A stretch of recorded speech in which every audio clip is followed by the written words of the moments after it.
On March 2nd, 2026, the KSE 100 collapsed by 16,089 points in a single day, the largest single-day crash in PSX history. On March 2nd, 2026, the KSE 100 collapsed by 16,089 points in a single day, the largest single-day crash in PSX history. Stay till the end, because today we'll give you the exact answer. Let's break down what happened and what you should do. Let's start from the beginning. March 2, 2026, the Pakistan Stock Exchange recorded the biggest single-day fall in its entire history.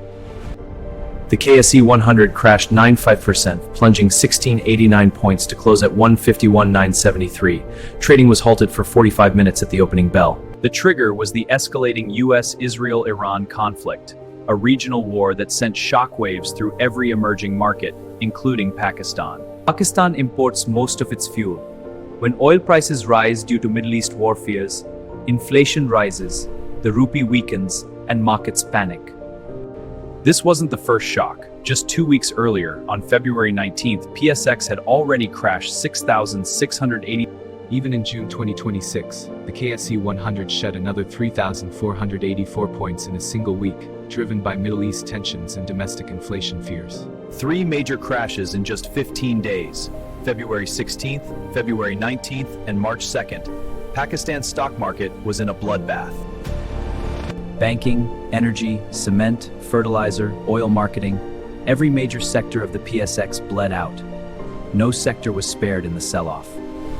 HBL, OGDC, Engro, PSO, Lucky Cement, Pakistan's biggest blue-chip names all closed sharply lower. Panic was total and broad-based. Out of 568 companies trading that day, only 32 closed positive. 384 companies were in the red. That is market-wide panic. From Pakistan's all-time high of 191,033 points in January 2026, the market had fallen more than 23% to the March lows. That's a bear market. Geopolitical war fears, IMF program pressure, and rising inflation, 3 forces combined to create Pakistan's perfect financial storm. So what does Pakistan's greatest market mind say about moments like this? Let's look at what Arif Habib's research tells us. In 1998, after Pakistan's nuclear tests crashed the market, Arif Habib didn't run. He bought and made historic profits when it recovered. Arif Habib Limited's own research says KSE 100 is trading at just 7.9 times earnings with a 6.4% dividend yield. That's historically cheap. Topline Securities noted the market had fallen 20% from peak, creating real value.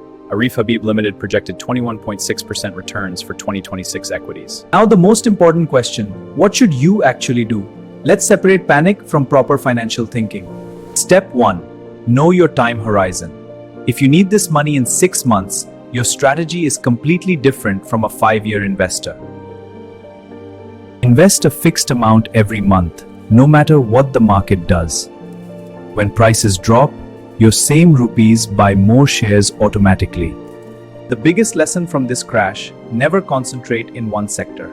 Banking fell, energy fell, cement fell. Diversification is your safety net. When PSX volatility spikes, T-bills, money market mutual funds, and high dividend stocks provide shelter and still generate solid returns. Here's the real answer. The right move is not panic buying and not panic selling. Both are driven by fear, not facts. Pakistan's top industrialists don't flee at every crash. Mian Mansha built empires by staying patient when others panicked and sold cheap. Ask yourself 3 questions. Is your emergency fund intact? Can you stay invested for 5+ years? Are you properly diversified across sectors? If all 3 answers are yes, stay calm, stay invested. Market dips are the sale that long-term investors in Pakistan have always waited for. If all 3 answers are yes, stay calm, stay invested. Market dips are the sale that long-term investors in Pakistan have always waited for. But if you need this money within a year, move some to T-bills or money market funds. Volatility like this is not your friend right now. Watch these 4 signals: Pakistan's federal budget, SBP interest rate decisions, the IMF program review, and oil price movements globally.